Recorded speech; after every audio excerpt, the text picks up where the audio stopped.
ಬೆಂಗಳೂರು ಅಭಿವೃದ್ಧಿ ಸಚಿವ ಡಿಕೆಶಿ ಅವರ ಕನಸಿನ ಟನಲ್ ರೋಡ್ ಯೋಜನೆಗೆ ಭಾರೀ ವಿರೋಧ ವ್ಯಕ್ತ ಆಗ್ತಾ ಇದೆ. ಬಿಜೆಪಿ ನಾಯಕರು ಟನಲ್ ರೋಡ್ ಬೇಡ ಅಂತ ಆಗ್ರಹಿಸಿ ಪ್ರತಿಭಟನೆಯನ್ನ ಶುರು ಮಾಡಿಕೊಂಡಿದ್ದಾರೆ. ಮತ್ತೊಂದು ಕಡೆ ಕಾಂಗ್ರೆಸ್ ನಾಯಕರು ಕಮಲ ಕಲಿಗಳಿಗೆ ತಿರುಗೇಟು ಕೊಡ್ತಾ ಇದ್ದು ಸಮರ ಜೋರಾಗೇ ಇದೆ.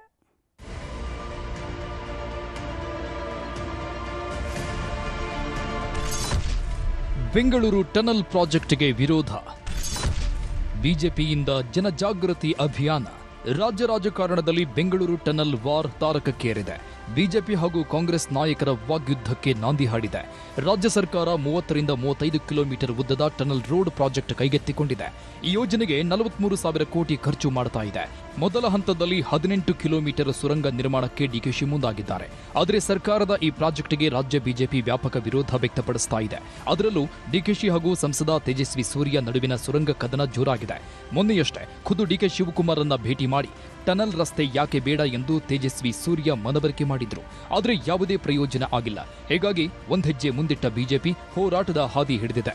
ಟನಲ್ಗೆ ವಿರೋಧ ಯಾಕೆ ಅನ್ನೋದನ್ನ ನೋಡೋದಾದ್ರೆ, ಹೆಬ್ಬಾಳ ಕೆರೆ ಕಾಲುವೆ ಮಾರ್ಗ ಬದಲಾವಣೆ ಅವಾಸ್ತವಿಕವಾಗಿದ್ದು ಇದರಿಂದಾಗಿ ವಿಮಾನ ನಿಲ್ದಾಣದ ರಸ್ತೆಯಲ್ಲಿ ಅಡಚಣೆ ಉಂಟಾಗಲಿದೆ. ದುರದೃಷ್ಟಿಯಿಂದ ಲೇನ್ ಅಗಲ ನಿರ್ಣಯವಾಗಿಲ್ಲ. 25 ವರ್ಷಗಳಲ್ಲಿ 2+2 ಲೇನ್ ಇರಬೇಕು. ಆದರೆ 1+1 ಲೇನ್ನಲ್ಲಿ ಈ ಯೋಜನೆ ರೂಪಿಸಲಾಗಿದೆ. ಎಂಟ್ರಿ ಎಕ್ಸಿಟ್ ಯೋಜನೆಯಲ್ಲೂ ಲೋಪಗಳಿವೆ. ಭೌಗೋಳಿಕವಾಗಿ ಬೆಂಗಳೂರು ಸುರಂಗ ಮಾರ್ಗಕ್ಕೆ ಪೂರಕವಾಗಿಲ್ಲ. ಅಲ್ಲದೆ ಟನಲ್ ಮಾರ್ಗ ಬಹುತೇಕ ಮೆಟ್ರೋ ಮಾರ್ಗಗಳಲ್ಲೇ ಸಾಗಿದೆ. ನೈಸರ್ಗಿಕ ನಾಲೆಗಳ ಹರಿವು ಮತ್ತು ಅದನ್ನು ತಿರುಗಿಸುವ ಕುರಿತು ಅಧ್ಯಯನವಾಗಿಲ್ಲ. ಅಂತರ್ಜಲದ ಮೇಲಿನ ಪರಿಣಾಮ ಪರಿಗಣಿಸದೆ ಡಿಪಿಆರ್ ಸಿದ್ಧಪಡಿಸಲಾಗಿದೆ. ಅಲ್ಲದೆ ಲಾಲ್ಬಾಗ್ ಕೆಳಗೆ ಟನಲ್ ರಸ್ತೆ ಹೋಗಲಿದ್ದು ಲಾಲ್ಬಾಗ್ನಲ್ಲಿ ಮರಗಳ ನಾಶವಾಗ್ತವೆ. ಸುರಂಗದಿಂದ ಸಾಂಕಿ ಕೆರೆ ಮೇಲೆ ಪರಿಣಾಮ ಬೀರುತ್ತೆ. ಹೀಗಾಗಿ ಯೋಜನೆ ಕೈ ಬಿಡಬೇಕು ಅನ್ನೋದು ಕೇಸರಿ ಪಡೆ ಪಟ್ಟು ಹಿಡಿದಿದೆ. ಇವತ್ತು ಟನಲ್ ಯೋಜನೆ ವಿರೋಧಿಸಿ ಲಾಲ್ಬಾಗ್ನಲ್ಲಿ ಜನಜಾಗೃತಿ ಅಭಿಯಾನ ನಡೆಸಿದ್ರು. ಲಾಲ್ಬಾಗ್ ರಕ್ಷಸೆ ಬೆಂಗಳೂರು ಉಳಿಸಿ ಸಂವಾದದಲ್ಲಿ ವಿಪಕ್ಷ ನಾಯಕ ಆರ್ ಅಶೋಕ್, ಸಂಸದ ತೇಜಸ್ವಿ ಸೂರ್ಯ ಭಾಗಿಯಾಗಿ ಜನರೊಂದಿಗೆ ಸಂವಾದ ನಡೆಸಿದ್ರು. ಬಿಜೆಪಿ ಹಾಗೂ ಪರಿಸರವಾದಿಗಳು ಯಾಕೆ ಟನಲ್ ಪ್ರಾಜೆಕ್ಟ್ ವಿರೋಧ ಮಾಡ್ತಾ ಇದ್ದಾರೆ ಎಂಬ ಬಗ್ಗೆ ಮಾಹಿತಿ ನೀಡಿದ್ರು. ಇದೇ ವೇಳೆ ಜಿಬಿಎ ಮುಖ್ಯ ಎಂಜಿನಿಯರ್ ಹಾಗೂ ಲಾಲ್ಬಾಗ್ ಜಂಟಿ ನಿರ್ದೇಶಕರಿಂದ ಸಂಪೂರ್ಣ ಮಾಹಿತಿ ಪಡೆದುಕೊಂಡ್ರು. BJP versus Congress tunnel politics. Tunnel ಯೋಜನೆಗೆ ವಿರೋಧ ಮಾಡ್ತಿರೋ ಬಿಜೆಪಿ ನಾಯಕರು ಸರ್ಕಾರದ ವಿರುದ್ಧ ಮುಗಿಬಿದ್ದಿದ್ದಾರೆ. ಸಸ್ಯ ಕಾಶಿಗೆ ರಾಜ್ಯ ಸರ್ಕಾರ ಗುಂಡಿ ತೋಡೋ ಕೆಲಸ ಮಾಡ್ತಿದೆ.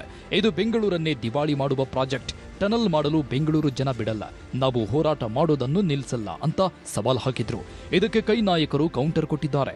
ಲಾಲ್ಬಾಗ್ ಹಾಳು ಮಾಡೋದಕ್ಕೆ ನಾನು ಮೂರ್ಖನಲ್ಲ ಅಂತ ಡಿಕೆಶಿ ಟಾಂಗ್ ಕೊಟ್ರೆ, ಟನಲ್ ಬೇಡ ಅಂದ್ರೆ ರಾಜಕಾಲುವೆ ಮೇಲೆ ಓಡಾಡ್ತಾರಾ ಅಂತ ಪ್ರಿಯಾಂಕ್ ಖರ್ಗೆ ಕೂಡ ಬಿಜೆಪಿಗರಿಗೆ ತಿರುಗೇಟ್ ಕೊಟ್ಟಿದ್ದಾರೆ.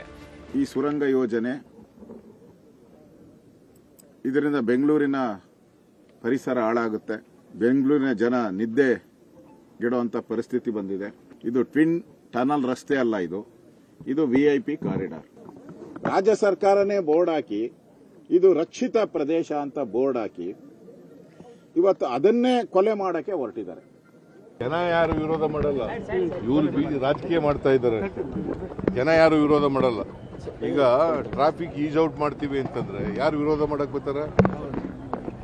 ಟನಲ್ ಮಾಡಿದ್ರೆ ಏನು? ಈಗ ಬೇರೆ ದೇಶಗಳಲ್ಲೆಲ್ಲ ಟನಲ್ಗಳು ಮಾಡಿದ್ದಾರೆ, ಅಲ್ಲೆಲ್ಲ ವಿರೋಧ ಮಾಡಿದಾರ. ಅಶೋಕ್ ಅಧ್ಯಕ್ಷತೆಯಲ್ಲೇ ಒಂದು ಸಮಿತಿ ಮಾಡ್ತೀನಿ, ರೆಡಿ ಇದೀನಿ ನಾನು. ಅವರೇ ಯಾರು ಮೆಂಬರ್ ಮಾಡಬೇಕು ಅಂತ ಹೇಳಿ ಅದು ಮಾಡಕ್ಕೆ ಹೇಳಿದ್ದೀನಿ. ಇದು ನನ್ನ ಆಸ್ತಿ ಅಲ್ಲ, ಇದು ಇಲ್ಲ ಯಾರ ಆಸ್ತಿನೂ ಅಲ್ಲ. ಇದು ಸಾರ್ವಜನಿಕರಿಗೋಸ್ಕರ ನಾವು ಮಾಡ್ತಾ ಇರೋಂಥ ಒಂದು ಯೋಜನೆ. ನಾನು ಲಾಲ್ಬಾಗ್ನ ಹಾಳು ಮಾಡಕ್ಕೆ ಮೂರ್ಖನಲ್ಲ. ಎಲ್ಲರೂ ಇದನ್ನ ವಿರೋಧ ಮಾಡಿದ್ದಾರೆ. ಟನಲ್ ರೋಡ್ ಅನ್ನ, ಈ ಅವೈಜ್ಞಾನಿಕ ಟನಲ್ ರೋಡ್ ಅನ್ನ ಸಾರ್ವಜನಿಕರು ವಿರೋಧ ಮಾಡ್ತಾ ಇದ್ದಾರೆ. ಇದನ್ನ ಯಾವ ಕಾರಣಕ್ಕೂ ಬೆಂಗಳೂರಿನ ಜನ ಆಗೋದಿಕ್ಕೆ ಬಿಡೋದಿಲ್ಲ. ಇದು ಬೆಂಗಳೂರಿನ ಆರ್ಥಿಕವಾಗಿ ದಿವಾಳಿ ಮಾಡುವಂತ, ನೈಸರ್ಗಿಕವಾಗಿ ಬೆಂಗಳೂರನ್ನ ಕಂಪ್ಲೀಟ್ ಆಗಿ ನಾಶ ಮಾಡೋದಕ್ಕಿರುವಂತ project. When central government only is telling it is good, what is their problem? Gadkari ಅವರೇ ಇಲ್ಲಿ ಬಂದು ಹೇಳ್ತಾ ಇದ್ದಾರೆ ಇದು ಚೆನ್ನಾಗಿದೆ ಅಂದ್ರೆ. ಇದು ಹಿಂಗೆ ಹೇಳಿದ್ರಲ್ಲ, ಈಗ ನೀವು ಸ್ಟೀಲ್ ಫ್ಲೈ ಓವರು ಬೇಡ, ನೀವು ಮೇಲಿಂದ ಹೋಗಕ್ಕೆ ಇಷ್ಟ ಇಲ್ಲ, ಟನಲ್ ಮಾಡೋಣ ಅಂದ್ರೆ ಟನಲ್ನಲ್ಲೂ ಹೋಗಕ್ಕೆ ಇಷ್ಟ ಇಲ್ಲ, ಅದ್ರ ಮತ್ತೆ ಎಲ್ಲಿಂದ ಹೋಗ್ತೀರಾ? ರಾಜಕಾಲುವೆಯಿಂದ ಹೋಗ್ತೀರಾ ಇವರೆಲ್ಲರೂ? ಏನ್ ಹುಡುಗಾಟ ಇದು? ಒಟ್ಟಾರೆ ಟನಲ್ ಯೋಜನೆಗೆ ಪರವಿರೋಧ ಚರ್ಚೆ ಮಧ್ಯೆ ರಾಜಕೀಯ ಜಟಾಪಟಿ ತಾರಕಕ್ಕೇರಿದೆ. ಮುಂದೆ ಯಾವ ಸ್ವರೂಪ ಪಡೆದುಕೊಳ್ಳುತ್ತೆ ಅನ್ನೋದನ್ನ ಕಾದು ನೋಡಬೇಕಿದೆ. Bureau report, news 18.